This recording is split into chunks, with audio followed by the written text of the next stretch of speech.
seems to me you live your life like a candle in the wind. Never know who to cling to when the rain set in. And I would have liked to known you, but I was just a kid. A candle burned out long before your legend never did.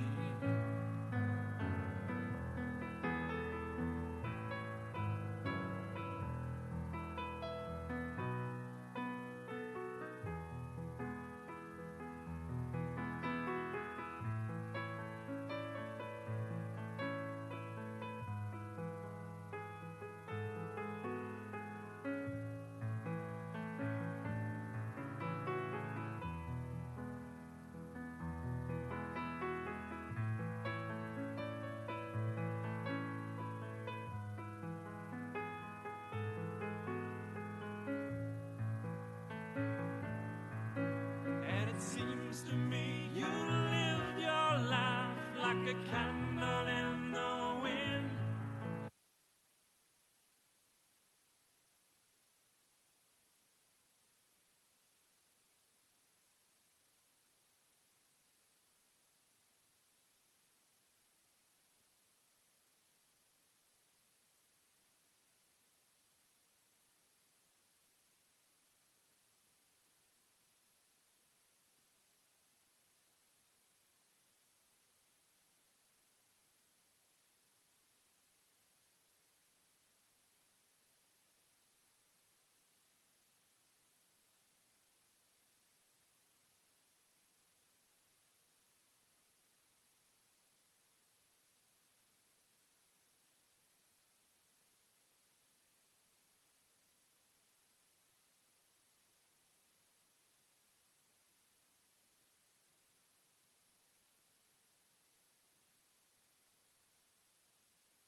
Good evening, everyone. Before we get started, I'd like to ask Sarah Ladart to lead us in an invocation. Good evening, Mayor and Council. If you'll pray with me, please. Dear Lord, as we enter this place, we bring your presence with us. We bring your peace, your grace, your mercy, and your order. We acknowledge it is your power which will be spoken, thought, decided, and done within these walls. We pray for our mayor, for the various levels of city officials, and in particular for this assembled council. We ask that you would graciously grant them confidence in their knowledge of what is good and fitting. May the work that we do and the way that we do it please you and benefit those who choose to make Milton their home. It is in your name we pray. Amen. Amen. Thank you, Sarah. Again, good evening, everyone. I'd like to call the regular meeting of the Milton City Council for Monday, January 7th, 2019 to order. Sudi, if you'll please call the roll and make general announcements. Good evening, Mayor and Council. I'll be happy to call roll. For the January 7th, 2019 regular meeting, I would like to remind those in attendance to please silence all cell phones at this time. Those attending the meeting who would like to make a public comment, you are required to complete a public comment card prior to speaking on the item. All speakers, please identify yourself by name, address, and organization before beginning your comment. If you are representing an organization, you must provide an affidavit stating you have the authority to speak on behalf of that organization. Demonstration of any sort within the chamber is prohibited, so please refrain from any applause, cheering, booing, outbursts, or dialogue with any person speaking. Anyone in violation will be asked to leave. So I call roll this evening. Please confirm your attendance.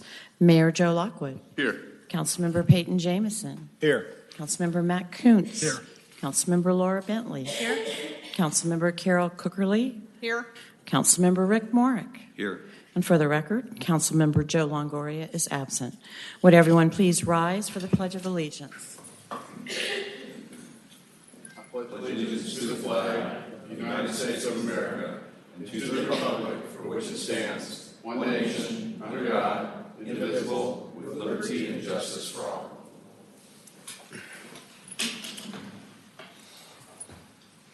Welcome, everybody, here tonight. And Sudi, if you'll please sound the first item. My first item is election of the Mayor Pro Tem by Mayor Joe Lockwood. Okay.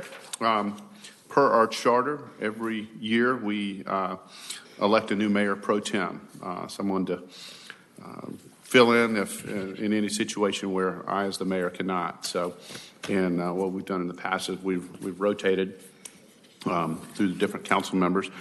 I would like to recommend Councilmember Jamison, as has not done that yet, and I think would be a suitable person to fill that duties for this year, 2019. So if council has any other thoughts on that or recommendations, if not, I'll open up for a motion. Mr. Mayor, I'll make a motion that we elect Councilman Peyton Jamison for Mayor Pro Tem. Second. Okay, I have a motion from Councilmember Morgan and a second from Councilmember Kuntz. All in favor, please say aye. Aye. Any opposed? That's unanimous, Sudi. Can we just swear him at the next time as we're going to swear him? We can. All right, we're going to, if it's okay, we'll just swear him in at the beginning of the next meeting. Is that all right, Ken? Mr. Mayor, that's fine. It's all right, Peyton. Sounds good to me. Not like you want to watch a football game or anything. I just don't want you tonight. calling me tomorrow to go to yeah.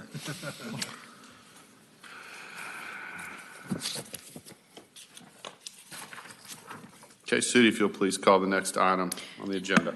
Next item is approval of the meeting agenda. This is agenda item number 19-001. Okay, I'd like to add a discussion regarding a memorandum of understanding with the City of Alpharetta and the Parks and Recreation Commission structure, Parks and Recreation Commission structure under reports and presentations, if that's okay. Anything else on the agenda? If not, I'll open up for a motion. Mayor, I'll make a motion to approve the meeting agenda as amended. Second. Okay, I have a motion from Councilmember Kuntz with a second from Councilmember Bentley in support of the amended agenda. All in favor, please say aye. Aye. Any opposed? That's unanimous, City. Okay, next item is general public comment. Public comment is a time for citizens to share information with the mayor and city council and to provide input and opinions on any matter that is not scheduled for its own public hearing during today's meeting. Each citizen who chooses to participate in public comment must complete a comment card and submit it to the city clerk. Please remember this is not a time to engage the mayor or members of city council in conversation. When your name is called, please come forward and speak into the microphone stating your name and address for the record, and you'll have 5 minutes for remarks. Sudi, do we have any public comment? We have one, sir, and that's from Mr. Tim Becker. Okay.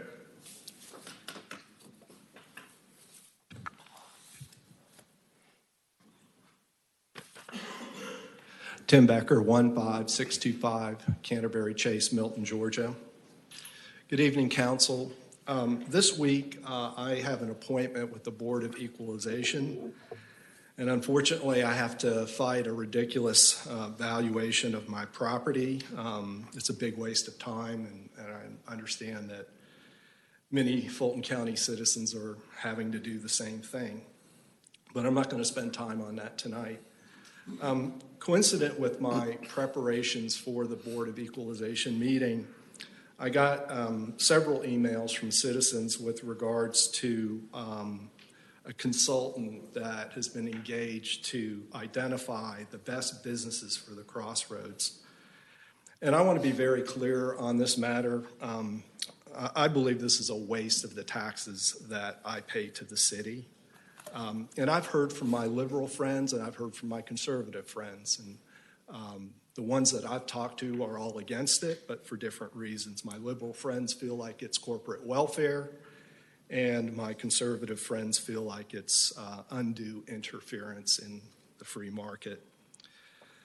The company that manages or actually owns the Birmingham Village is Slate Asset Management. They're a big company, $6 billion in assets.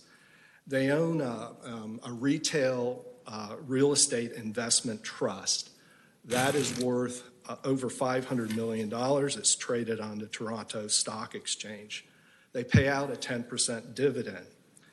They own 86 retail centers worth, according to them, $1.5 billion, which is kind of inconsistent with their market capitalization. But anyway, I believe that Slate Asset Management can pay for their own studies and should. This is their core business. The other thing is Slate Asset Management has hired Brand Properties as their property management company. Brand Properties actually manages over 50 shopping centers in Atlanta. I'm sure they have a proprietary database.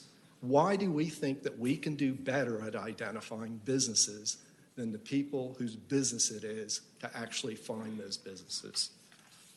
Now, I'm not urging that the city do nothing. I do support economic development as a role for the city. I think we should make things easy for businesses to come and locate here. I think that we should encourage businesses, find businesses, and that sort of thing. But to spend money on this when it's really somebody else's responsibility, I think is a disservice to taxpayers. And I think as a first step, the city needs to actually talk to residents. I don't know why the city's reluctant to do that. We've had 2 bruising battles, as you know, at the crossroads. 40 people actually showed up in opposition to a music venue there. Only 3 nearby residents came and actually supported that venue, and yet council basically gave citizens the stiff arm. So, you know, the people that live at the crossroads right now, they don't feel like they're being listened to. And now we've got this 3rd project that comes along to identify the best businesses up there, and nobody has talked to us. The last thing I want to talk about is I don't know anything about Buxton. They might be a perfectly great firm, but consulting firms that build their businesses around databases, I work in the consulting business. I've done this for 25 years. A lot of times they're just using public data and they're recycling it. The other thing is they're on a retainer contract. I don't believe in such contracts. I don't think they're a good idea unless there's very, very deep trust with the firm with whom you're working. It's just a recipe for padding the bill. The next thing I'd like to talk about is that this project, if you will, was a budget item. And I have some concerns about things that are budget items not having enough discussion. And we've been surprised by this before in the past, for example, with the fire tower that was going to be there at Birmingham Road. And as you remember, a number of us got up and objected to that. In closing, what I want to say, I want to talk again about the 2017 election. That was about shifting power to citizens, and I think that starts with listening and responding to citizens. Please do that when it comes to the crossroads. Thank you very much. Okay, thank you, sir. Sudi, do we have any more public comment? That's all, sir. Okay. Move on to the consent agenda.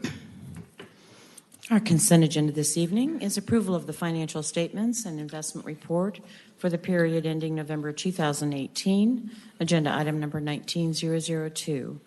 Next is approval of a professional services agreement between the City of Milton and Wolverton and Associates, Inc. for a consultant for concept scoping for Morris Road, agenda item number 19003.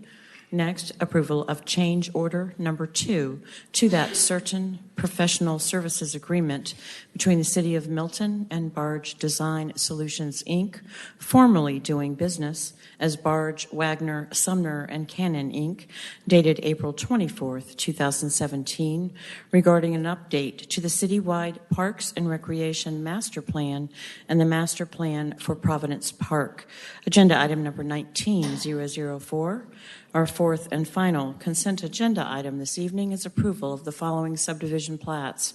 Ebenezer United Methodist, land lot 1092 at 2900 Arnold Mill Road. This is a combo plat, one lot, 6.61 total acres, 0.15 lots per acre. Charles Roger Brown, land lots 630 and 595 at 14771, 14775, and 14779 Wood Road. This is a minor plat, 3 lots, 13.22 total acres, 0.22 lots per acre. Agenda item number 19005. Okay, do I have a motion on the consent agenda? Mayor, I'd like to make a motion to approve the consent agenda as read. Second. All right, got a motion from Councilmember Bentley with a second from Councilmember Kuntz. All in favor, please say aye. Aye. That's unanimous, Sudi. Okay, we'll move on to reports and presentations. If the city clerk will please sound the first item. Our first presentation is introduction of the Community Emergency Response Team, CERT, graduates. Chief Bob Edgar. Good evening, Mayor, Council. I have the privilege of introducing our newest CERT team members. The Community Emergency Response Team program educates volunteers about disaster preparedness for the hazards that may impact their area and trains them in basic disaster response skills, such as fire safety, light search and rescue, team organization, and disaster medical operations. CERT offers a consistent nationwide approach to volunteer training and organization that professional responders can rely on during disaster situations, which allows them to focus on more complex tasks. Through CERT, the capabilities to prepare for, respond to, and recover from disasters is built and enhanced. These team members completed the 10-week FEMA Community Emergency Response Team program, training volunteers to prepare for the types of disasters that our community may face. Through hands-on practice and realistic exercises, CERT team members learned how to safely respond to man-made and natural disasters, help organize basic disaster response, and promote preparedness by hosting and participating in community events. The City of Milton's CERT coordinator is Battalion Chief Richard Bushman, and instructors Captain Andrew Kennedy and FAO Jeff Jones. Would you guys come on up? We have certificates this evening that we'd like to give to our new members. Chief Bushman, Andrew Kennedy, and Jeff Jones. Our newest CERT team members, Trish Stafford and Mike Stafford. Come on up, please. Mark Arrington. And I know I'm going to mess this up, but Andreas Vegalashis, Bruce McCallop, Melanie Green, Sally Schubert, Laura Potasic, Andrea Bartels, and Ann Gridley.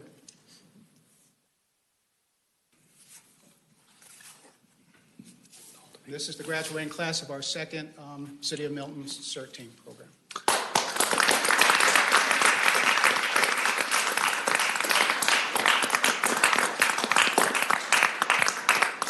And Chief, if it's okay, can I ask the council to come down and join you guys?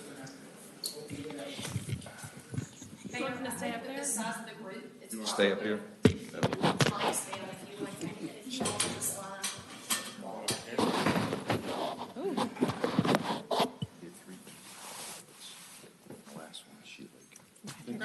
you guys so much. Good job. Effort. Yeah, appreciate you guys doing this. It's good.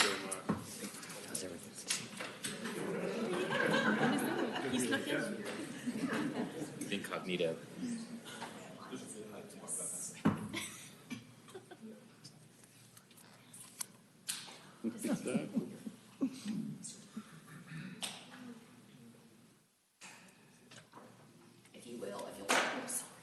If you'll turn it this way for me and just hold it straight down like this.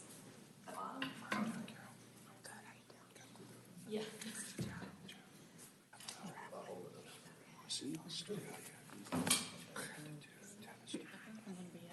Every wood, one would turn more just a little bit and tighten up just a little bit.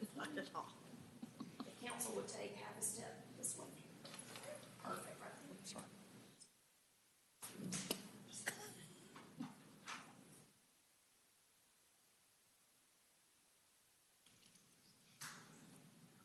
So you're looking right here from 1, 2, 3.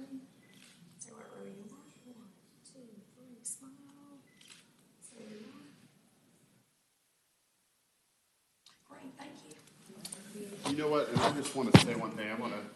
This is another example of why Milton's such a great city. And perfect example, you guys that are certified tonight that are willing to take your time and effort to help save the rest of us. So we want to thank you I saw you guys. standing in the rain. Yeah, so Have the pancake breakfast. So Saw you. thank you genuinely. Thank you very much. We genuinely appreciate it, and I know our citizens do. So thank you. Thank you.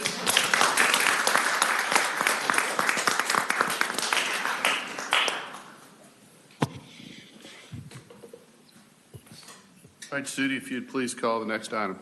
This next item, we added under the approval of the agenda, discussion regarding a memorandum of understanding with the City of Alpharetta and the Parks and Recreation Commission structure. Mr. Steve Krokoff. Thank you, Sudi. Mayor, actually, if I could turn this back over to you, Sure. because I submitted that information back to you at the direction of our council. Okay. All right. As you guys remember, just recently we had a work session along with the Parks and Recreation Board, who put together a recommendation for our memorandum of understanding with the City of Alpharetta. And for those of you in the audience, for quite a while we've had an agreement with the City of Alpharetta to where we share in some of the costs of out-of-city fees with both cities. And initially that was enacted because the City of Milton did not have very many park facilities and things to offer our citizens, versus Alpharetta did.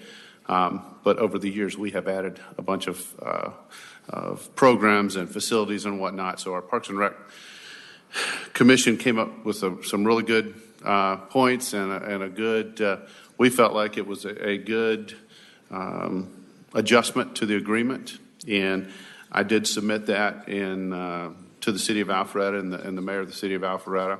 And they looked over it and they politely responded that they were not interested in agreeing to that, but that they were willing they'd be willing to sit down and talk about it some more. So at that point, I'll turn it back over to Steve, because legally, we checked with Ken. At this point, we are under, our contract is null and void. Our existing contract has not been renewed. So we're at a point where we need to make some kind of action.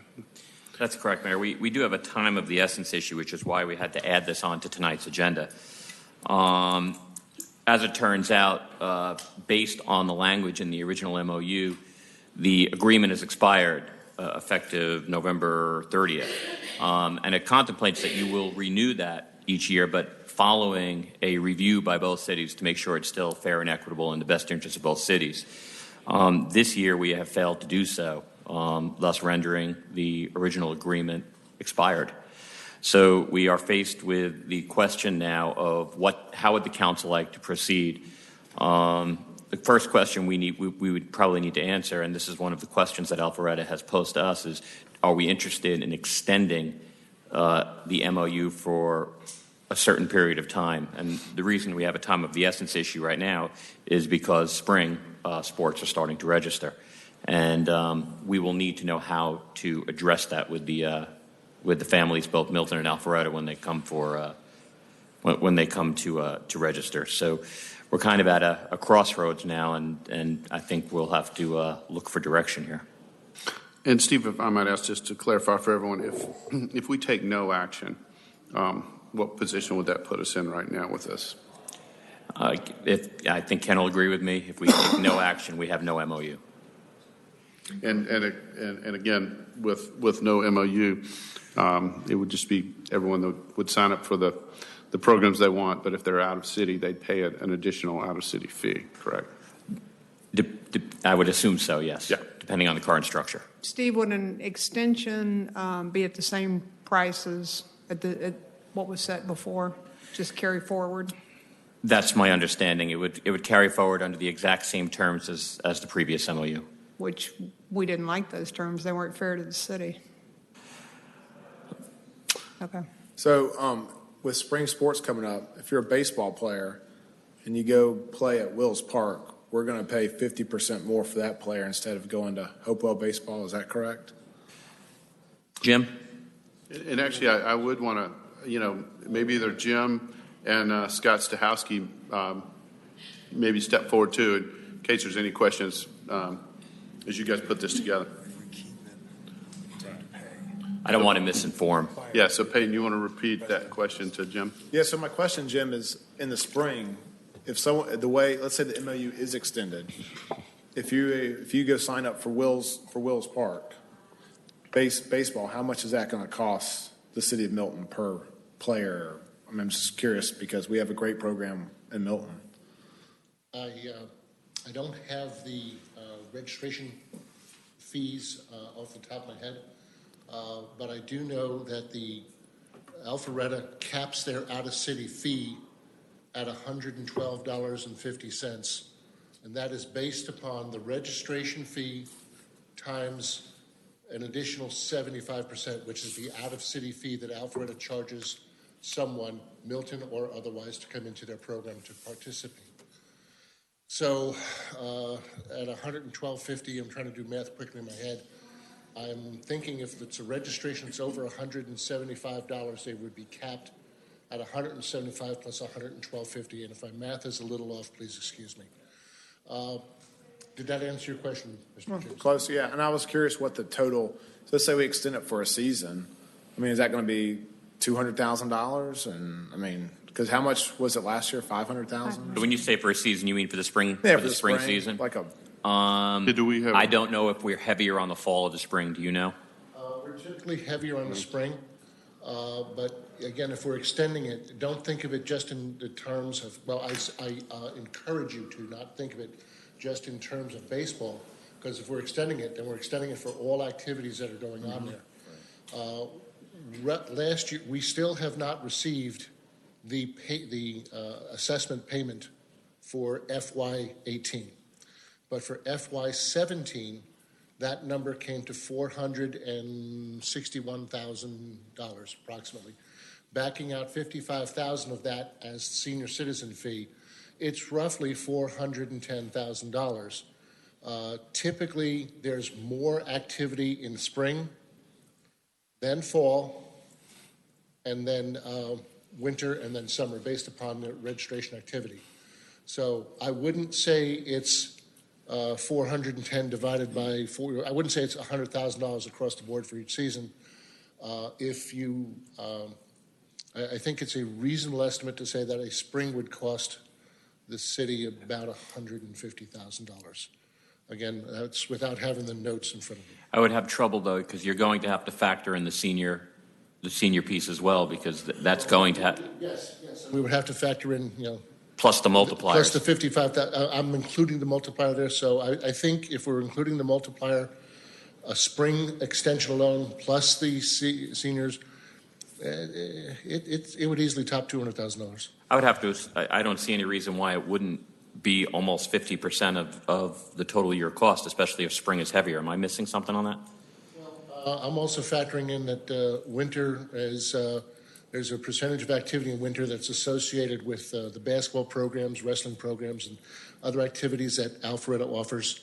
The summer is typically the lightest because a lot of the program is ended. It's mostly camps and things such as that. Okay. So, I would say it's reasonable that 40% of that number is spring. Probably 30% of that is is fall, and the remaining 30% would be divided up between winter and summer. So taking 40% of $460,000, you're over $200,000. Matt? Obviously what we do with Alpharetta is going to be important as far as what we do here. So I'm trying to think about what happens if we don't renew the MOU. Is then the agreement with Alpharetta just going to be gone? Are they going to work with us? If we do get rid of the MOU, is that going to force them to want to come back to the table to us, or is it better to actually keep it and extend it for X amount of time until we get some kind of original agreement? Because what we were originally talking about was any competing programs between the two cities. We talk about getting that out of the multiplier, right? So I would love to know what your recommendation is about whether or not we keep it going or not, or the Parks and Rec Commission. I think the Parks and Rec Advisory Board gave their recommendations to the council. So I just want to answer the first part of your question. The first part of your question was the second part of the response from Alpharetta. And what they would, while they did not agree with our proposal, right. They did respond by saying they would be willing to put together a representative group, to sit down with a representative group from ours to see if we can't negotiate to some point where it's mutually beneficial. But considering that we were directed to go to them with the Parks and Rec Board recommendations, I didn't feel we had that authority to even have that discussion without I think as a group we didn't have that authority to move forward. So they are willing, it appears, to at least have the discussion. How far that goes, I have no idea. Gotcha. But as far as the recommendation, I don't know if you're asking a secondary question to Jim regarding his feelings regarding the MOU. I obviously not being partial to any direct discussions with Alpharetta myself. It's just trying to figure out what the best thing would be. So that's why I was asking. And that's the reason we're doing this. I did not want to engage in direct communication back and forth on it without engaging the council and direction. I guess I have a really tough question, but I'm not going to point it to anybody but Steve, Scott, or Jim, or anybody else. I guess if we did not renew the MOU as is, or did renew it as is, in staff or Parks and Rec staff or board, what's your opinion? Which would be better? If we couldn't agree to the recommendations that you guys have made, what's in the best interest of the city? Either to renew it as it was in the past, or not renew it right now and then take a stab at it, in the next few months or whatever, and later in the season renew it. My biggest concern is it a efficient use of our money? Bottom line, we were doing that to offer more programs and opportunities for our citizens. At this point, we have more opportunities and programs. So is it an efficient way to spend our money on this MOU? versus what our citizens are gaining out of it. Mayor, may I just make one comment? I thought what the Parks and Rec Board did was fantastic. Oh, I thought it was totally agree. I thought it was a fair deal, and I support them 100%. No. And I totally agree with that too. That's my point. I think that, obviously from City of Milton side, we feel like that's the best agreement. Alpharetta has not agreed to that. Now, again, they did say that they're willing to talk. So, but I guess we're just at a point now where time is of the essence. So that was my question, is more like, if we didn't have that option, does anybody have any discussion or comments on that, whether it would be better to not renew the MOU or renew the MOU? Well, I think with the competing especially with the competing programs we have, makes zero sense for the City of Milton for the taxpayers to pay 50% more when we have great programs here. And so I know that's only one slice of this whole thing, but I think that's a pretty big deal. So to answer I'm sorry, I apologize. Go ahead, Matt, and then Laura. Yeah, I agree. I think obviously we're having these discussions because there's a problem that's there. That problem is real. It exists. I'd be happy to talk with Alpharetta as far as that goes going forward. But, right now I have no problem with testing the water, so to speak, to see exactly what the repercussion is with what our citizens have to say. So I'm okay with letting it expire. This is my own personal thought. Okay, Laura? And I just want to, so the senior service, that is included in the MOU. So they would begin paying out of, okay, so I agree with the sports, and, my only concern is the lack of, communication, because I'm assuming that, they're going to programs, and as soon as this is discontinued, their fees will change quite a bit. So if your gut feel is that we are at an impasse and there is nothing that will, improve this situation, I don't see why throwing $200,000 at it is going to move the ball forward. So. Can I? Yeah, go ahead. And I apologize. I did not mean to jump in there. I thought it was a pause. So they haven't, if we were going to extend, they weren't talking about extending and renegotiating any aspect of that during the extension period. So as far as competing programs, you would anticipate for the spring season, the competing programs would fall within the MOU. I don't know that we're at impasse. It depends. You are the only ones who could determine really whether or not we're at impasse. I believe that Alpharetta does not charge other seniors from other municipalities out of city fees. I don't know how that will play out with City of Milton residents, or if they would treat City of Milton residents differently. But I was under the impression that they don't. I could be wrong. So that's something that go ahead, Jim. You know better than I. If I can comment, you may recall that prior to my becoming employed here as the Parks and Recreation Director, I served for 9 years on the Alpharetta version of the PRAB, the Alpharetta Parks and Recreation Commission. And excuse me, up until that time, the policy of Alpharetta had been that seniors were not charged out of city fees. Okay. Now, that's all I can say is that's what the fact was. I cannot tell you what it will be in the future or moving forward. I may have a comment on that too. And again, programs aren't going, just to clarify, they're not going away. It would just be individuals could be charged an additional fee, which, it's either or. The city could be funding that or the individual. That's why I went back to what's the most efficient thing. I would like to think that, and the senior portion on the budget of the MOU was a much smaller amount, correct? I would like to think that, if we, and again, we're not, I wouldn't say we're at an impasse. They've just said, we're not going to accept your proposal. We'd be glad to sit down and talk. But as we all know, being realistic, that's not going to, we're not going to have that done in the next week or so. That's going to take some time. So we're really looking at a stopgap, what we do right now.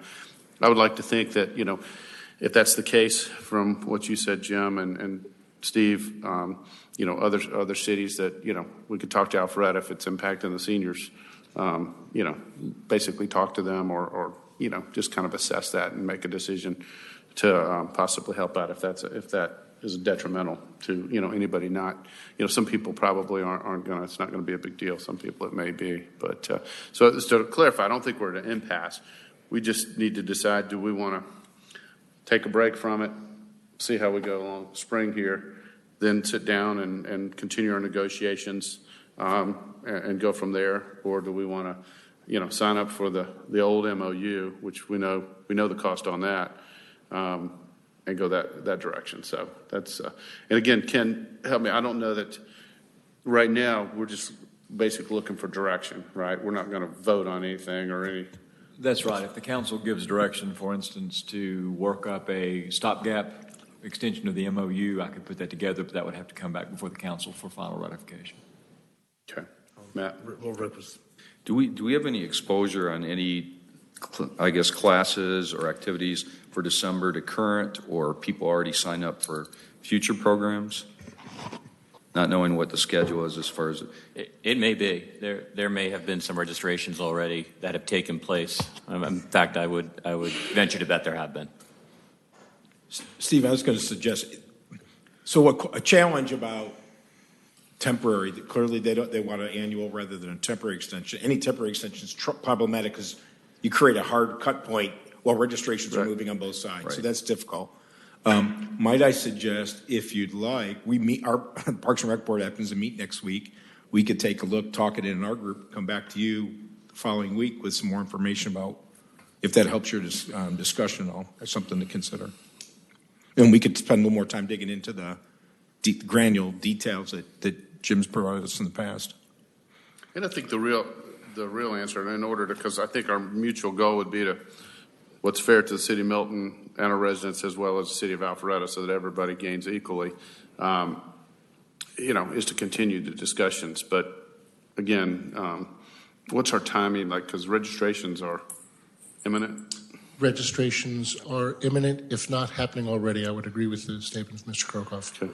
They're happening. Yeah. I spoke to the city administrator for Alpharetta. They are really starting to roll. And I guess this would also be a way that we can kind of feel out, because again, we're in uncharted territory right now. This isn't something that you typically do.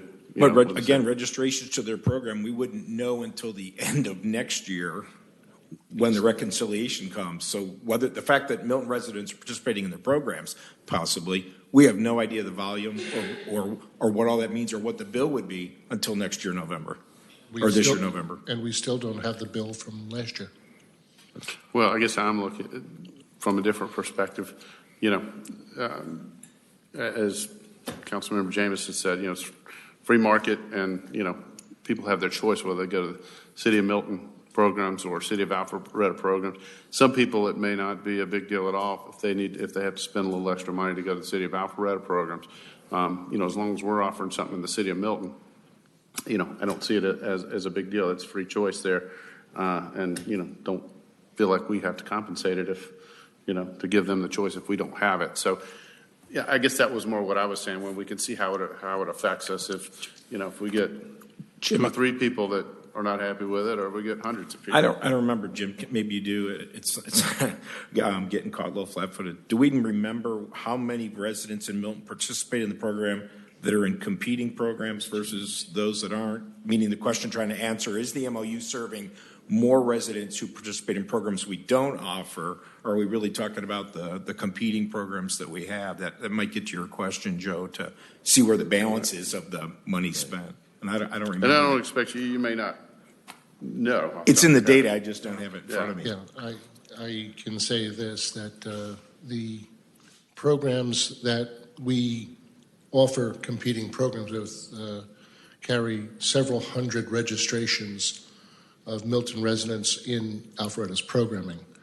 The majority are in, the biggest jump that happened from 2016 to 2017 was in things like gymnastics and dance classes and things that we had not and do not currently offer. Now we are currently looking to see how we can offer these types of programmings through other options and other agreements, just as we do IGAs with Fulton County School Board, and we've just done a lease with Birmingham United Methodist Church. There's other options we can look at. So, Joe, I got a couple big questions. So, besides the programs that we don't provide, my only concern is if my daughter signed up for gymnastics with the city of Alpharetta, and she's going to go and play gymnastics at the city of Alpharetta in the spring, and all of a sudden they're going to get a phone call and say, "You're not welcome here." We need to get on the phone tomorrow and start getting these backup plans. Would that be though? Would they consider, or would you get a phone call saying you just have to pay? Or you have to pay, or you have to pay a fee. What? Yeah, what would be our communication strategy? Or what would Alpharetta allow them to participate with an out-of-city fee? I didn't hear your question. Would Alpharetta allow them to participate by just paying an out-of-city fee?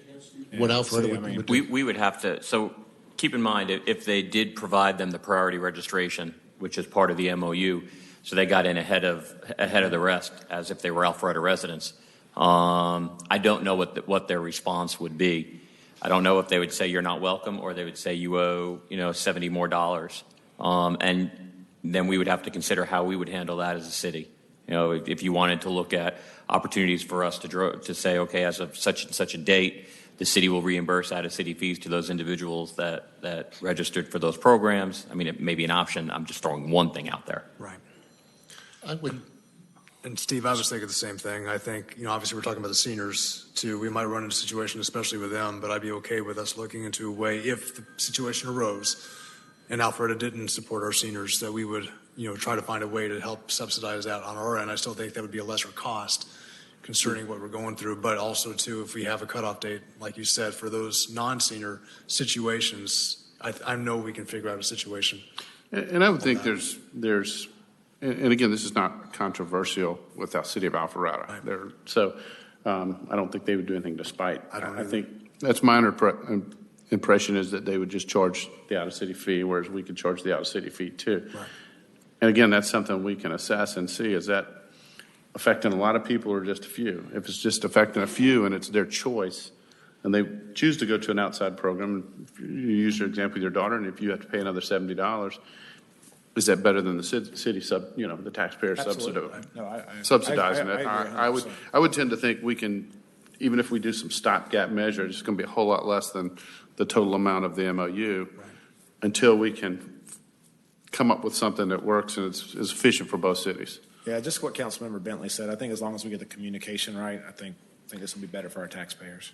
And I'd like to just add that, it sounds like the stopgap measures is what we would like the PRAB to look at your next meeting. And one of the areas that I think that is, we will see some, not able to facilitate the seniors in a new setting. So that would be my suggestion. I'm not for paying out-of-city fees for competing programs at all. I think we need to start putting that money into our coffers and creating our own programs here. Okay. Anybody else, Rick? Yeah, and I think we've come a long ways from when we first started in 2006, when we didn't have really a formalized parks program. Now we actually have a lot of participants. We have people from the city of Milton. I think it's time to take a look and say, let's still go back to the table and talk to them. But personally, I'm not in favor of saying let's continue to spend taxpayer money to reimburse for that. I just don't think it's a good use of funds right now. And then Carol had a good point with communication. But I guess from you guys and staff, what would be, if what the council's saying, if we were to go in that direction, what would be the next step? How would that work in your opinion, Steve? I would have to grab Shannon right after this meeting. As far as communication, correct. But and then as far as basically people sign up, they pay their out of city fees, and then we kind of assess that, and then we will obviously reach out to Alpharetta and possibly the parks boards and get together, come up with some kind of committee to look into that to see if we can come to common ground. Would that be the direction that would make the most sense? if I'm hearing you correctly, I apologize for rewording. I just want to make sure I understand. Got to dumb it down a little bit for me. No, if it's the other way around, I assure you. So we would not extend the MOU, but we would, because that was the first question that we needed. The second part, we will, however, sit down with them to discuss some potential options towards a mutually beneficial MOU. And should we reach that in 2 months, whatever it would take, we'd have to just figure out how we would institute it at that point. And that would be my thoughts, but I certainly want to hear everybody else's. Yeah, and I agree. So when families are registering for baseball right now, what fee are they paying? In Alpharetta or in Milton? They're Milton families. Milton family going to Alpharetta. Right now, they are, because the organizations are not aware of any change. They are, I have every reason to believe that they are charging them the regular registration fee as if they are a resident.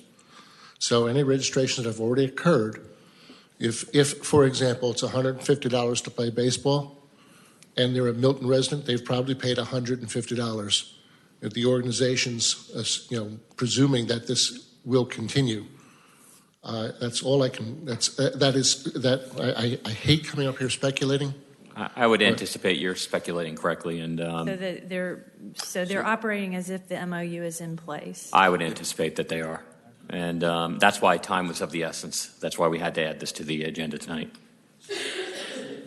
Ed, I've publicly disclosed before, I serve on the board of the Alfred Youth Softball Association, the girls softball, and I know as a board member, we're currently operating, getting registrations, assuming that it's the MOU is still in place. So I can speak with fact on that with softball. Okay, Carol? I have a question. Do we have data on who from Milton might be enrolled in Alpharetta programs but not enrolled in any Milton programs? Do not have the names of people. In some cases we do, in some cases we don't.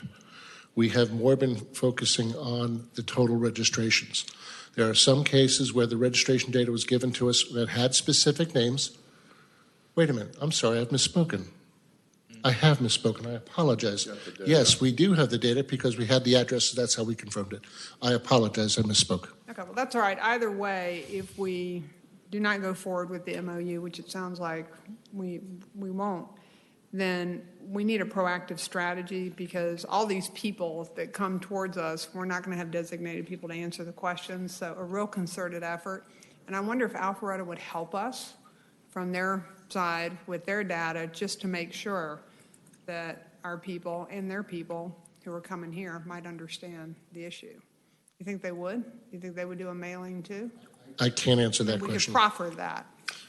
I would suggest, obviously time is of the essence, that tomorrow, and whether we do it at the staff level, and an elected official level, I'm fine with that too, we reach out and let them know what we're thinking, and that we want to get together and work through this with them. But at this point, we have not renewed the MOU, and there's going to be some spillover there. Now, my thoughts are, even if we had a, worst case scenario, some folks that have already signed up use the number, say $150 for baseball, they may come back, City of Alpharetta, and say, well, you've got to pay an additional $75 or whatever since you're out of city.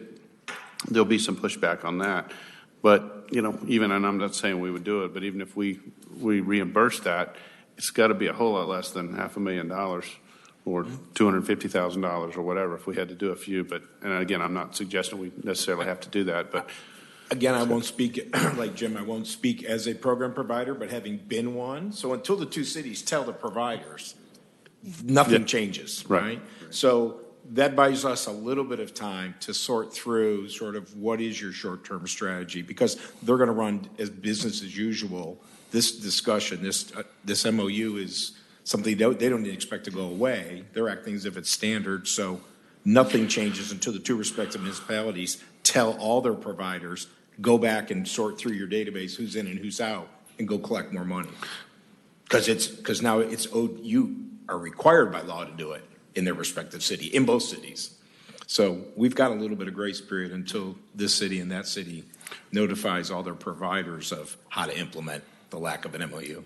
Okay. The only thing I would say is, in communication back and forth, they are aware that the MOU is not, and in fact, I think you've talked on the staff level too, Steve, have you? I've talked on the elected side, but they're aware that the MOU is not in for or not in place, correct? They are in agreement with that. However, it appears they have been treating it as if it were. Okay. As probably if we have registered any Alpharetta residents in Milton. Okay. That would be an accurate statement. I have not given any message regarding a change to the MOU to any of our current program providers. Another option would be, since we're talking about this now, and there may be already some that have registered, we come up with a date in the near future, a grace period or whatever, and, if it's next week, long enough for us to get the communication out and get some discussion going to where those that have previously registered, the city compensates that since this is a change in plan. I don't know. Whether competing or non-competing or for all or? In the way we've been doing, in the past, but we just, once we communicate it out, and then So we just need to see whether Alpharetta is amenable to that? Actually, Alpharetta would be immaterial to that. If we say that the date was, for argument's sake, January 15th, we would just cut it off as of January 15th. Those that end up having to pay the added city fee in Alpharetta would have to come back to us and say, hey, well, we paid the $75 in added city fee. I'd like to be reimbursed, if that was something the council would want to see, if I'm understanding you correctly. Yeah, but as you think through that, it's almost going to be a land grab then. Once you send that out, then everybody's going to jump to. So that's a tough one. Anybody have any thoughts? I think we got to rip the Band-Aid off. So that's just my personal opinion.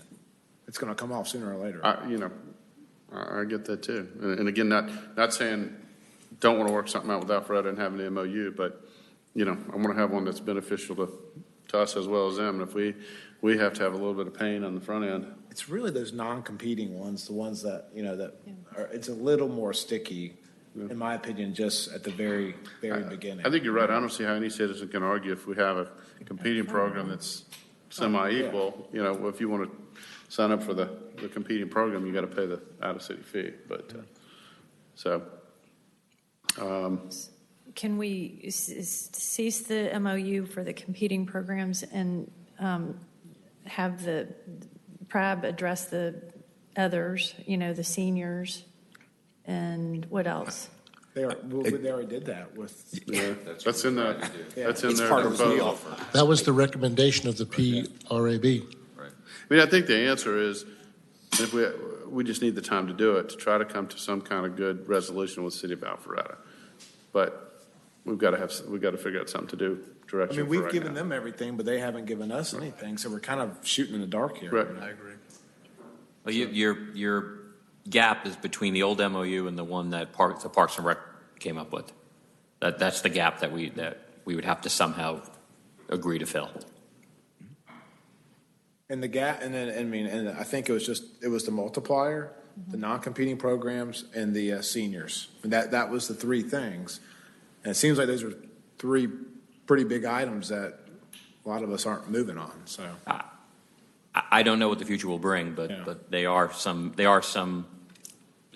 items that I don't know how much movement either side is going to be willing to move. Carol? So Jim, would you just repeat what staff thinks we ought to do, that the city ought to do?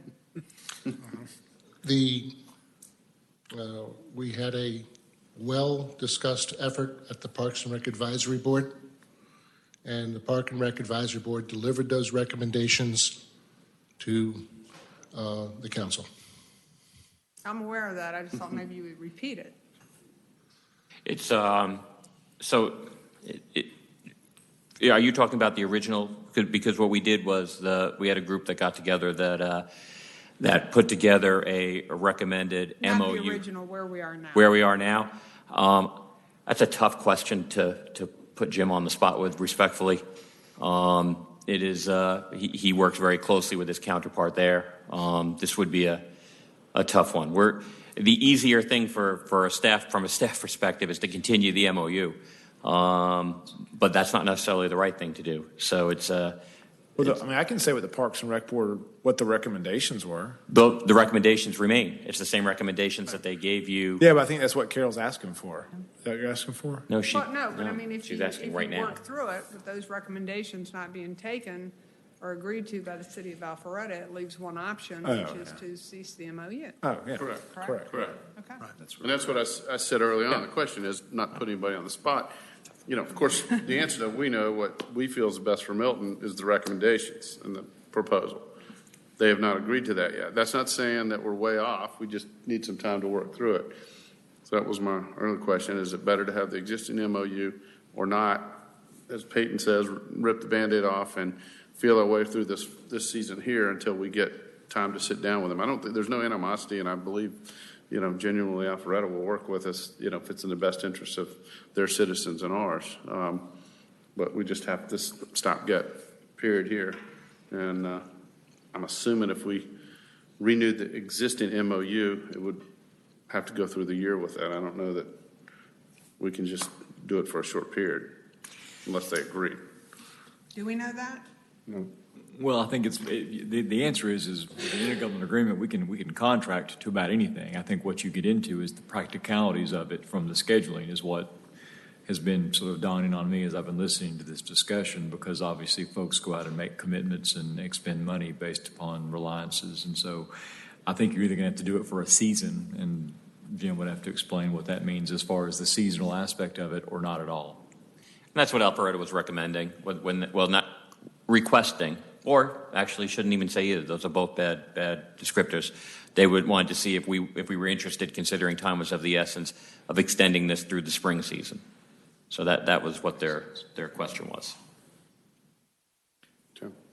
And that can be done, yes, of course. But that's where we said the cost, our estimated cost is probably going to be $200,000 plus if we do that.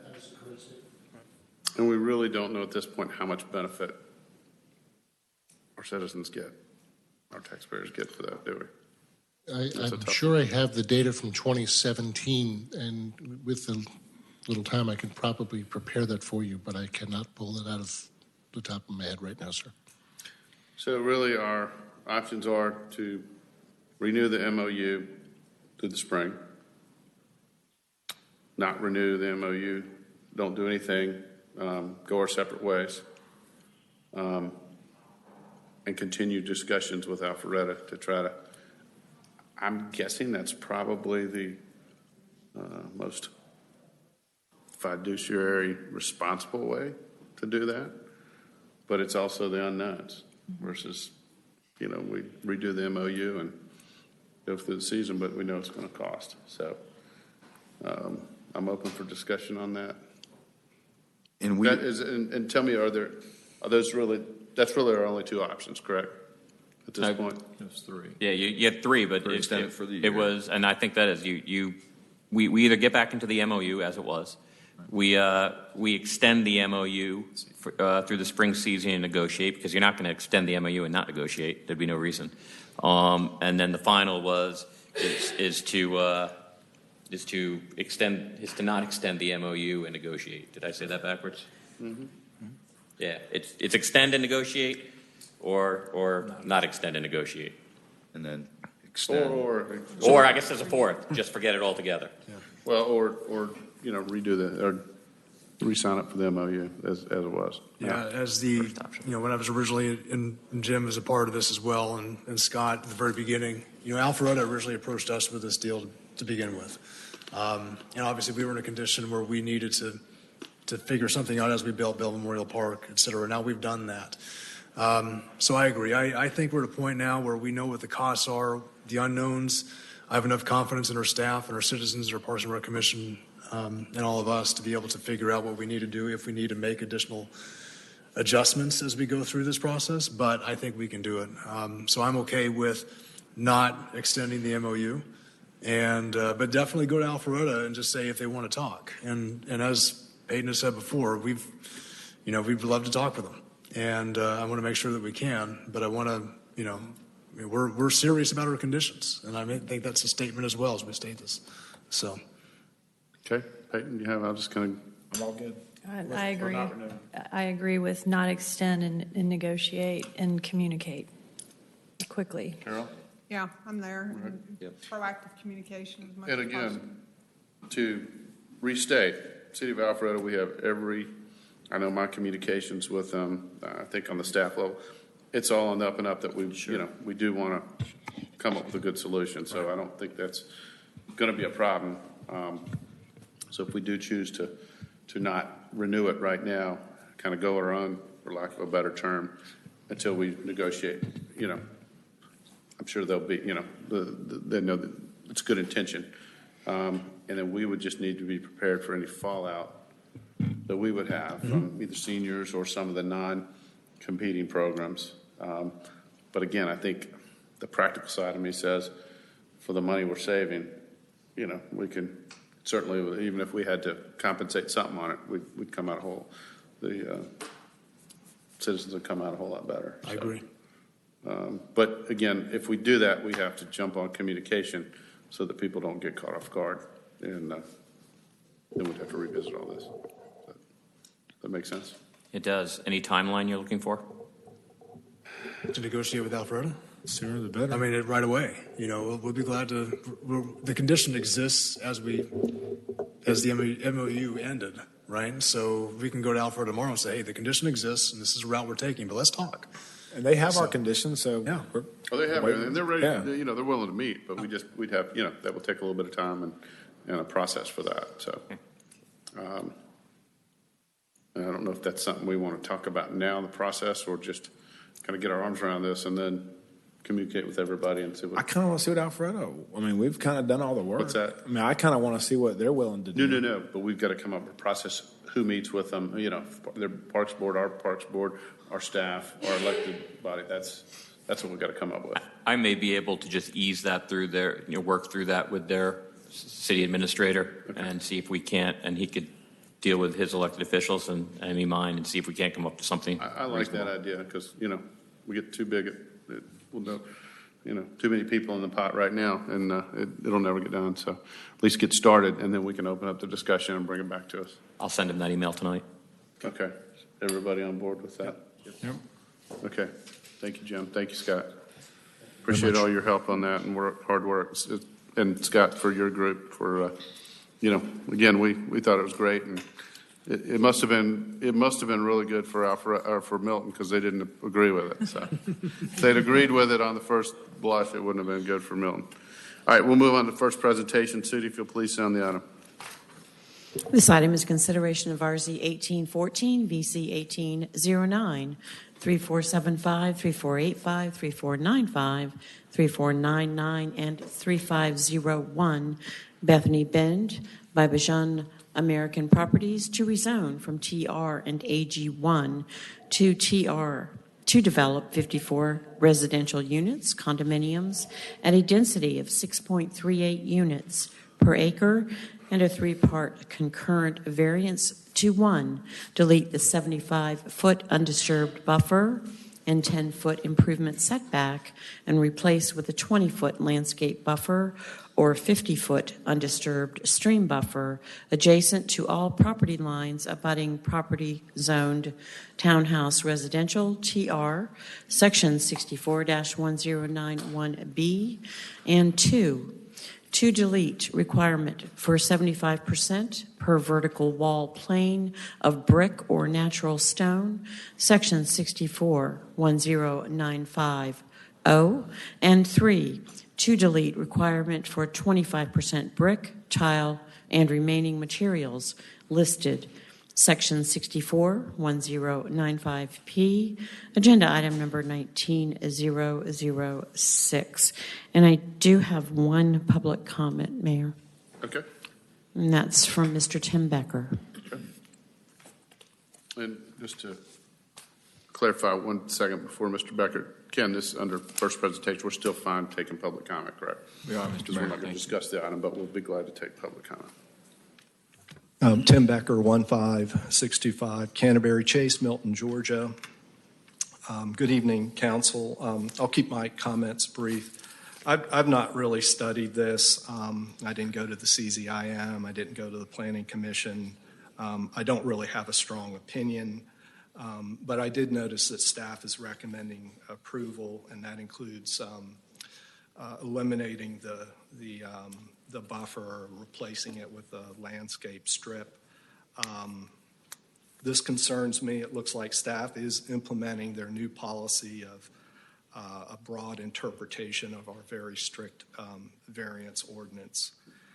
And I'm particularly concerned because of what occurred with the southeast corner and the northwest corners of Birmingham Crossroads, where we eliminated the buffers there. And in particular with the northwest corner, the buffers were reduced or they were eliminated around the entire property, even in places where it was nowhere close to the concert venue.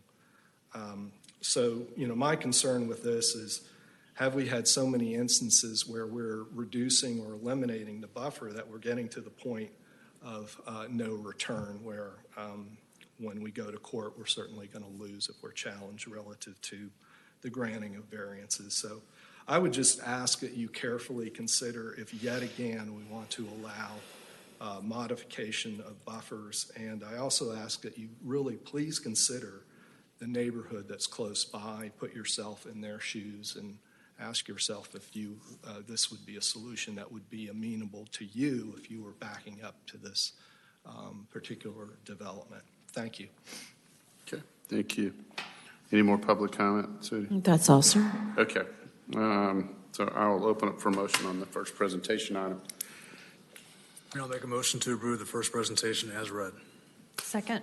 All right, I have a motion from Councilmember Coote, second from Councilmember Bentley. All in favor, please say aye. Aye. That's unanimous. So tonight we don't have any items on the public hearing, zoning agenda, or unfinished business. So we'll move on to new business. Sudie, if you'll please call the new business item.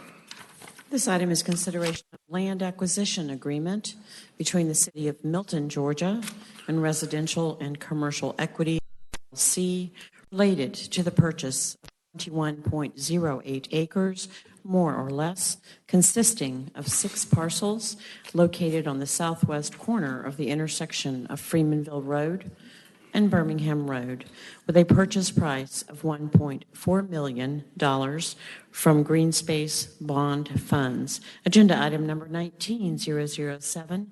Mr. Carter Lucas. Good evening, Mayor and Council. Tonight we have for your consideration our third parcel under our Green Space Acquisition Program. This property is located on the southwest corner of Birmingham Road and Freemanville Road.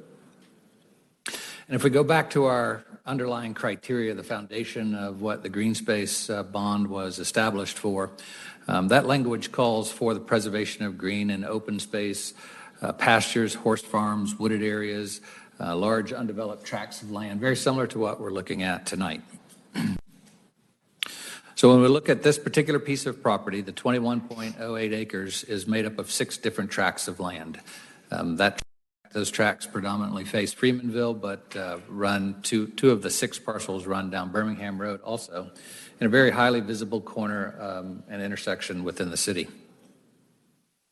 When we look at the variety of land we see on this particular piece of property, it hits a number of those issues that we were talking about with the establishment of the Green Space Bond. We've got approximately 9 acres of pasture that are located in the northern portion of the site, about 7 acres in the central portion of the site, which I refer to as rangeland or wildlife habitat. They're essentially portions of the pasture that have been allowed to regenerate and become much more native in their characteristics. And then on the very southern end of the property, we have about 5 acres of woodland and stream in that particular location. Running on the very southwest corner, we have about 400 feet of stream corridor that we'd be protecting on this piece of property also. A couple of shots of the stream as it flows through the corner of the property. And then the wildlife habitat that's included. And so a little bit more explanation. We talked about this a little bit on the Wolf property, but I wanted to add a little bit more explanation of where this comes from. So the Fish and Wildlife Service provides us with an opportunity to identify a piece of property, and they will identify habitats that are potentially within that range. And so in this particular piece of property for the threatened and endangered species, it's in the potential range and basins of the Cherokee darter and the Micho sumac. And so what they've done is they've gone out and they've established where are the basins for these, not only for the actual animals to live, but the basins that affect the habitat in which they live. So the preservation of land within these basins is almost as important as the preservation of their particular habitat.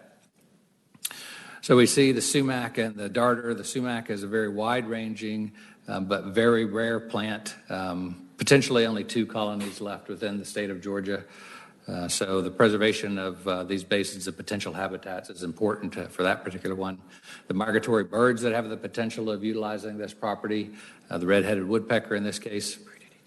So we like to look at, what are those habitats that we're affecting, as well as the aesthetic value of the property when we're doing our evaluations of these particular purchases. So again, this is a 21-acre tract. It's a large agricultural equestrian tract. Hits a number of our targets in our green space language with the wooded areas, the water resources, the wildlife habitats. This is our third purchase under the program, which would bring our total acquisition to 267 acres. Again, the purchase price for this piece of property is $1.4 million. And if you choose to approve this contract tonight, that would essentially begin our 90-day due diligence period, which would be our surveys, environmental, and title work on that. That's all I have, and if you have any questions on this particular piece, I'd be glad to answer them. Okay, and just to confirm, if we elect to put this under contract, vote to do that tonight, again, it's under contract, but we have due diligence period, and we have an out during that due diligence period if there's something that comes up that yes, sir, that's correct, unappealing or doesn't fit. Okay, Laura. Well, first, thank you, Carter, and I'd like to thank the MGAC, who is a citizen committee that does all the heavy lifting for us on these suggestions. In my opinion, this is a very buildable piece of land, yielding almost 16 homes if it was further subdivided. So it's in the view shed. It's very visible, which, we sit in traffic, but it's great to sit in traffic and look at horses while you're sitting there. So in my opinion, this one is easily usable as pasture for potential, the pasturing of horses. And I think it's a great opportunity for the community. It's a win-win. Yeah, I would agree. Anybody else? Okay. Well, we don't have any public comment, do we? We do not, sir. I'll open up for a motion. Mayor, I'd like to make a motion to approve agenda item number 19-0017. I second that. Okay, I have a motion from Councilmember Bentley for approval with a second from Councilmember Cookerly. All in favor, please say aye. Aye. That's unanimous, Sudi. Yeah. Sorry, point of order is, if we got the agenda item number wrong. Yes. How do we do that? So the way we'll handle that procedurally is, first of all, we just need a motion for reconsideration of the last motion. That's the correct parliamentary thing to do. And once that motion is passed, the decks will be clean. We'll call out the motion again. So I'll make a motion to reconsider the last motion. I second it. Okay, I have a motion to reconsider that last motion. Councilmember Kuntz, second by Councilmember Cookerly. All in favor, please say aye. Aye. That's unanimous. Now I'll ask for a motion for that item. Go ahead, Laura. I'd like to make a motion to approve agenda item number 19-007. Second. Okay, I have a motion from, that's the correct number and all. I have a motion from Councilmember Bentley with a second from Councilmember Kuntz for approval. All in favor, please say aye. Aye. Any opposed? That's unanimous. Okay. We'll move on to reports. Is there anything the council wants to report on? Okay. Happy New Year. Yeah, Happy New Year. And I know you're excited about Alabama, and my Notre Dame team got beat badly by Clemson, so all your Clemson fans, congratulations, but I'm still mad. I want to just real quick give a shout out to our public safety and our first responders, and that goes to from police, fire, our ambulance drivers. I have a friend or a business company I've done business with, and had a massive heart attack at 4 a.m. in the morning. a month or so ago, and I found out about it, I guess, the next day. And I went to visit him in the hospital, and it was very serious, and he was unconscious for several days, and we weren't sure if he would make it. But fortunately, he's miraculously made a comeback. He's home and all that. But my point for the story was, I was sitting in the hospital, and of course, his family was really shooken up and didn't know what to do. And his wife pulled me to the side and just said, "Hey, I want to tell you." So it was 4 o'clock in the morning, and she explained what happened. And she said, "I called 911, and I was trying to perform CPR on him. And within 2 minutes, not only talking to the 911 operator who walked her through it, but she said within 2 minutes, one of your police officers arrived and pulled out a defibrillator." And she just, tears in her eyes, said, "They saved my husband's life." And so as we, as a council, sit here and talk about the things we've done and accomplished, and I say as a council, as a team with all of our public safety, our citizens, the council, it's great to be a part of something where we know that because of our team and our decisions to fund them and training and support them are saving people's lives. And, when it's all said and done, that's really huge. So, again, I think just the chief's here, but so all our public safety and all of our folks here and our staff that have supported that, and our citizens, and just like the CERT people here tonight, just kind of want to throw out a big thank you. So, Sure. All right.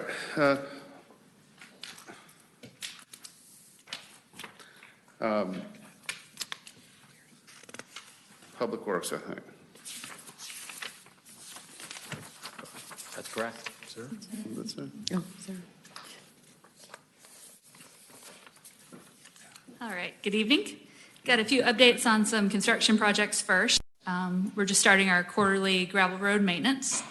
The Freemanville at Providence roundabout is moving along on schedule. Plan to have that done in June.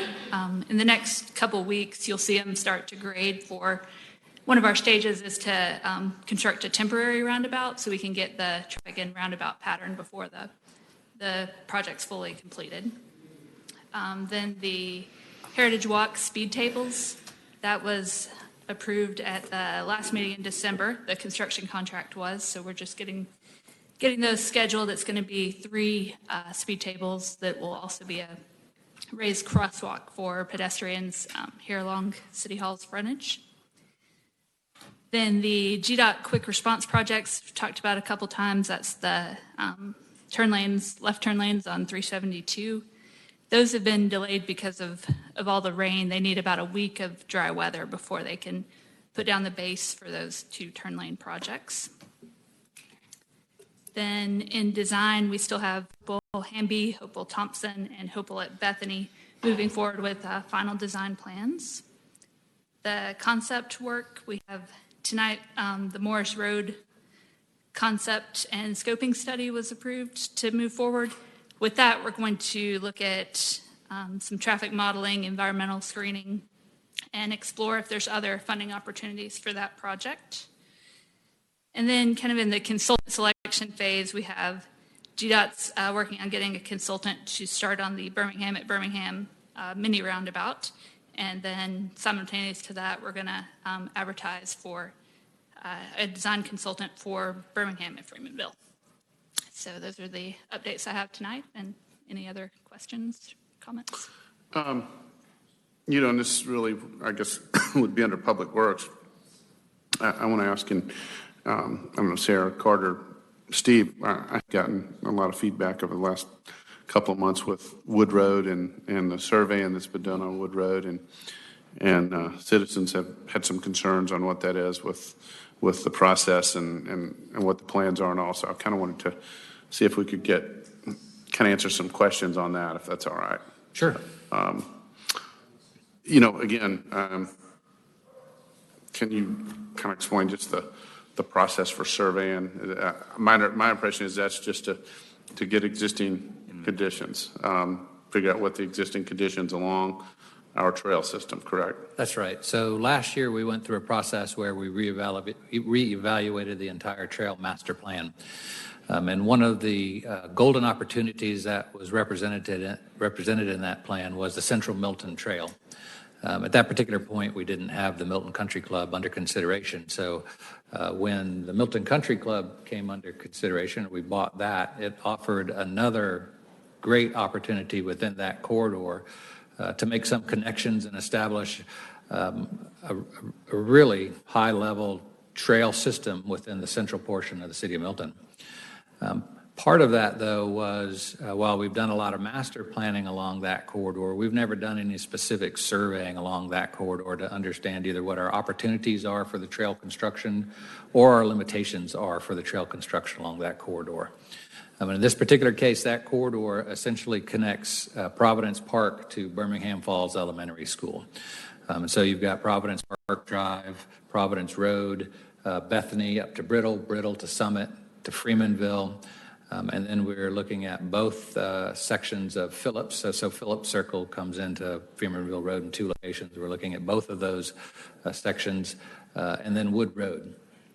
And so that survey is essentially will give us the foundation to be able to answer a lot of the questions that we've heard about the viability and the potential for a trail within that corridor, so that we can understand where our problems are going to be and how we might be able to address those to really begin to implement the trail master plan as we looked at it last year. So this is the first step to doing that, and this is essentially giving us the topo, the utilities, those above ground obstructions that we're going to have to deal with the construction of the trail in that corridor. Just to clarify though, and the feedback I've been getting is on Wood Road, obviously, because it's pretty visible. The Wood Road is part of our trail system. It has been for, 10 years? Has been since the very first trail master plan was approved in 2009. So technically, when we talk about having a trail, Wood Road, as it exists now, is part of the trail. So it's a trail. That's right. So it doesn't necessarily mean that we have to change that or construct an additional trail or any improvements, or not say any improvements, but that, I guess, I want to clarify that doesn't mean we're going in and widening the road or specifically the trail. We haven't decided anything like that. That's right. When we look at those, we'll look at a number of things, not only the right-of-way that we have available to us to work within or the property that's already owned by the city, but in particular with the gravel roads, we'll look at traffic volumes, we'll look at potentials to limit traffic along those roads. Our primary goal with any of those is to make sure that we have a safe environment for people to enjoy the trail and utilize the trail, whether it's equestrians, pedestrians, bicyclists, little kids, big kids. Everybody who uses the trail needs to have a safe environment to operate in. And that's one of the things that we'll be looking at. What is the safest way that we can provide this amenity along this entire corridor? And that it may be a number of different things that we could utilize along the corridor. It may not be the same along the entire corridor. But until we get the survey and can really understand what we have to work with out there, I don't know that we can realistically answer those questions as we need to. So this is going to give us the basis to do that. I guess I just want to clarify, because I'm not aware of any, but to make sure that there's not, this is just information only. There's not a trail plan other than what's existing as far as improvements along these corridors. Is that a fair statement? Right. The trail master plan identified the location of the trail along this corridor, and this is our next step to identify how we do that. Mayor, if I could just simplify that a little bit. Sure. The trail plan is nothing but a map right now. Right. It's lines on a map. What they're doing right now is they're surveying to tell you what can be done, where things could be located. But at the end of the day, it's going to be up to this council to determine what goes where and how that happens. And based on how I've seen you manage this council in the 4 years I've been working with you, I'm sure that will involve a significant amount of community input to inform that decision. Yeah, could you highlight what that community input would be? Because certainly along Providence, I've heard quite a bit about. Right. So the community at this point would be limited, input would be limited to those people along the trail corridor itself. So the master planning process that we went through last year was a community-wide event, and we involved everybody within the city had an opportunity to weigh in on that. At this point, as we look at the corridor, we're going to focus our community input on those that are associated with this corridor itself. So once we get an idea about what impacts the trail may have along those, we'll have a better strategy on how we move forward with each individual group that we'll deal with. So, Mr. Lucas, I think all the survey data has been collected. Is that correct?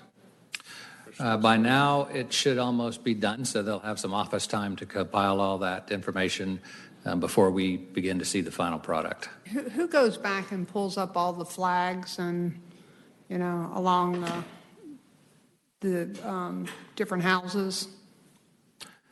It's the people that get all the campaign signs for months. Right. Because it's significant in some people's yards, and I've been asked about that. So what is that process of going back? Ordinarily, they disappear on their own. Typically, what happens while we go through the review of the survey, we hope that a lot of that information stays in place, but the reality is most of those disappear kind of in an organic manner. There's no one from the survey team that goes back out and takes that back up. So you But can remove I guess the question, though, would be, is that something that's okay for those homeowners to take up, or from... They're just going to get mowed over. Or from your typically what perspective, happens. it would be good if they stayed there longer. Well, we like to see it. In case there's questions that come up with the survey, as we begin to evaluate information as it comes in, if there's questions that come out, it gives them an opportunity to go back and verify things that they've done in the field. But there's nothing that prevents a homeowner from taking it up right now, to be honest with you. If the council would like us to do so, we'll send staff out there or one of our contracted groups to clean up whatever remains at the end. I would almost, now, I know it's a little conflicting, but because this is a hot subject, so to speak, I'd almost like to, if we could help with that a little bit. If there's a specific reason you need to, I mean, another few days some or yards whatever. have 50 to 100 stakes or little flags, I mean, these aren't pins, right? These are just markers. They're just markers. They're probably marking utilities, anything that they've found in the ground. When we're done, we'll get the remainder. If you could get, once they get their information. Good. Okay, thank you. Yeah, Thank you very much. so, and that's, I think, I've fielded dozens of calls over the past couple of months, and I know most of you all have too. So I think, now we've got residents and citizens that are going to talk to the surveyors, and it's unsettling, and it's, we can say the same thing over and over. So I think, from us, I think we need to do some communicating and at least let the community along this trail know what's coming. They want to know how they will be notified. When will the stakeholder meeting be? And those are the kinds of things that if I could have, I would have rather have had that information prior. I know we probably don't know how long this process will take, but I also just wanted to mention that when we started this process, the Central Milton, we had not had the Milton Country Club.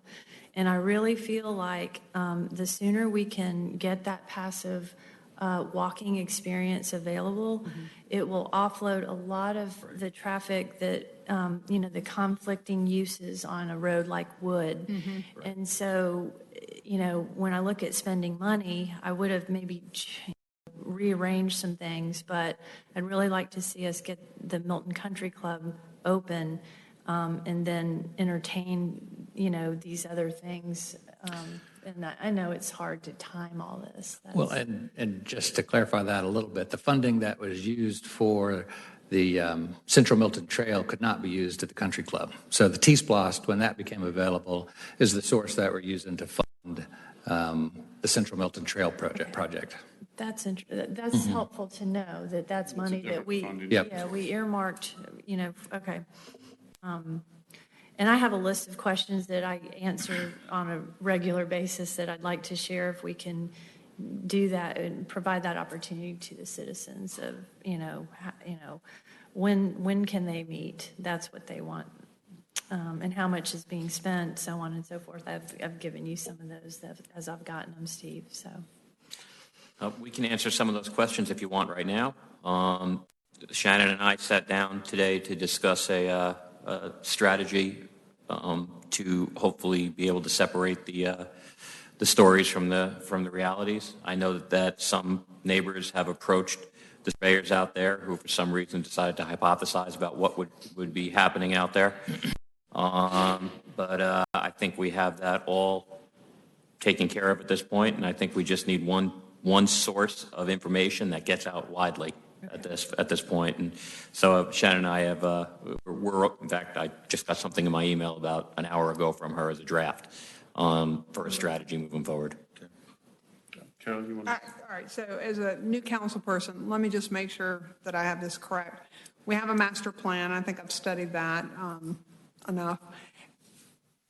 But in terms of the people who may be impacted, who have sort of been suspended in this, not quite sure how to approach all of this, it's not a foregone conclusion that, for example, Providence Park will be connected. It is a feasibility study at this point in time to see whether the cost and the upside is there, and that people will have a tremendous amount of input if, in fact, their land is possibly going to be impacted.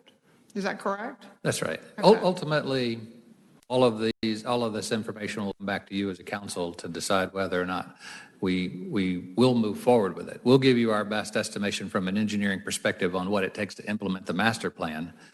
And in some cases, we may or may not be able to afford certain sections of it right now. But what we try to do is we try to make sure we have connections to the various parcels and parks within our network when we do these trail systems. Okay, but you said right now.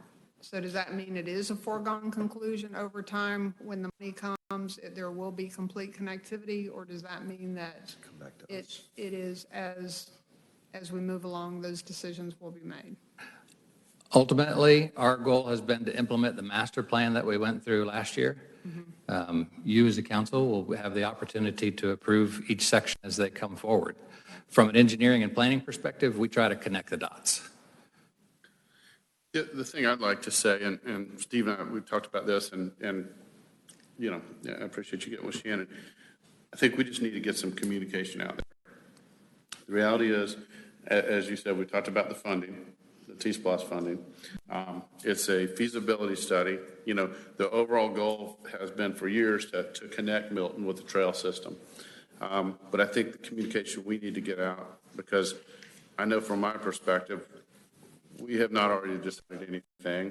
I totally understand folks, Providence, that you've heard from, Wood Road, we've all heard from. When you see surveyors out there and they're going in your yard and you're kind of concerned that this is going to happen, I want to make sure that we, clarify the fact that there's been, there's no plan in place. We are, as a council, haven't made any decisions. We haven't discussed it. You're getting this information. Staff will bring it back to us. Well, there'll be lots of public participation. As Carter said, people that live along these corridors, they'll be the first stakeholders. They'll be the most important people to communicate with. We'll have public meetings. We'll take input. There's absolutely no foregone conclusions that if somebody, let's just use Wood Road, for example, they're out there surveying and going in the right of way. That doesn't necessarily mean that there's already a plan to commit to put a trail. There is no plan. There's no trail. Yeah, that's a great word. That's the thing. I will say right now, and to Laura's point about, obviously it's different funding, but getting country club trails going and this and that, I would have a hard time spending money to build a trail next to a trail. So for whatever that's worth, if, as I said earlier, Wood Road is a trail, part of our system, and has been, but, we'll have to look at the whole picture and get everybody's input and all that. So that's my main concern, is to make sure we communicate that with our citizens, that there's no foregone conclusion. There's no plan going forward, already, and that anything, once the information all comes to us, it's going to be publicly put out. Stakeholder meetings, everybody will have input. Council's open to talking to everybody and assessing everything. Is that a fair statement? It is. The only way anything can get constructed along that trail is if you approve it. That's it. I mean, that's as plain as I can put it. Yeah, I think unfortunately some people, have different conceptions of what we do here and think that, there's been plans already made and, all of a sudden they're going to wake up one day and it's going to be out there. But I think you said something brilliant, but I had to do something here. So what did you say? If it was brilliance, it happened by accident. Nothing can happen along that trail unless you approve it. Right. Yeah. That's how. So it'll all come to the council. And going forward, that's a great word, feasibility, because if we've got trails, the potential for trails everywhere. It's going to look different in different places. When you look at a narrow road like Wood with two very narrow bridges, cost is probably going to be very limiting. And I consider the road the trail. And so it's just, we will eventually vote on how to spend money for the Central Milton Trail Plan, and that will be our decision to represent the citizens. And realistically, timeframe, that's probably a good ways out too, wouldn't it be before? I know it always takes a lot longer than you think, just any kind of improvements to go through the whole process. But, and my point to that is nothing's imminent that's, even being proposed there, correct? I mean, well, we have funding available to us through the T-SPLOST program, and the T-SPLOST program has sometimes stipulations associated with it. While it doesn't necessarily mean that you have to spend that money within the 5-year window, the anticipation is that you're going to make every effort to spend that money within that 5-year window or shortly thereafter, at least be in the process of spending that money. Sarah can correct me if I'm wrong, but I believe in our current funding we have roughly $3.5 million associated with pedestrian improvements in the T-SPLOST program, not including any other monies that may be rolled into that from projects that come in under budget. So at least for some components, and those components that we want to utilize the T-SPLOST funding for, there is a time pressure, reasonable time frame under which we need to spend that money. But not imminent. But that's in years. That's not, 3 weeks or months. But I guess the key is communicating that, again, what we've discussed to make sure that we can give feedback to residents that are concerned imminent and happening without any consideration, without the public knowing, without them having a chance to weigh in, as well as the council. That's a fair statement. Very fair. Is this communication, is it emails? What was your, to the community? Just judging from what we've seen in the community emails, I've seen my name floated around. I've seen the mayor's name floated around. At least right now, what we were looking at was a co-authored letter from the mayor and I out to people that are directly affected by this, so that they see that staff isn't doing something independent from council, and to make sure that everybody understands truly what is and is not happening here. That is the current plan. That's great. Perfect. I think that's what would everybody good with that? Yep. Okay. One last, okay, yes. So along that, I know that we've had an amazing amount of rain, and I know that this, but just heads up, I know the gravel roads are in rough shape, and there's probably a maintenance plan, and it might be good to communicate if it ever stops raining. We just started our quarterly gravel road maintenance this week. Okay, that's great. Typically takes, with decent weather, 2 to 3 weeks to get through all of the gravel roads. They start up on the north end of town and work their way south. Okay. And just for new council members, just a little trivia. Milton is proud that we have 13 miles of gravel roads. Now, those gravel roads probably cost us more than it does for all our paved roads. And from Public Works, just wish probably you never saw a gravel road. But anyways. Thank you for that. I appreciate the trivia. The gravel roads are, kind of landmark and, nice touch to Milton, but they're also they're a high maintenance thing too. So, we, people love them, but then also we get a lot of concerns from people with maintenance on them. So, all right. Thanks, Sarah. Thank you, Carter and Steve and all for that update. Chief, we're just burning to hear your report. Oh, really? Council and Mayor, thank you for those kind words. It was truly a team effort. I'm very familiar with that particular call. And it all comes down to great people, great equipment, and great training. So, thank you. Oh, thank you. And speaking of training, we've continued our discussions with Cambridge High School regarding a fire and EMS training program for the high school students. We are looking for hopefully a start date in the 2021 school year. So we'll continue to keep you informed on that. Final inspection of our new engine is this coming week, and then we should have delivery of that engine by the end of the month. So we'll be happy to show that off when it comes in. Looking at our call volume for 2018, we went up by 179 calls over 2017. So it's a small increase, but it continues to go up year after year. We added a new fire reporting system and records management system last month. We're working through a few kinks in it, but overall, it's a much better system than what we had before. So I think it'll smooth out, and everybody will be happy with that. And Captain John Cunningham's last shift, December 31st. We're having a breakfast for him on Wednesday at 8:30 at Station 43. So the invitations have gone out. And our awards banquet is Saturday, February 9th. So we hope to see you all there as well. Okay. Any questions? All right. Thank you, Chief. Thank you. All right. That will conclude our meeting. Do I have a motion to adjourn? So moved. Second. I have a motion and a second to adjourn. All in favor, please say aye. Aye. It's unanimous. Thank you all.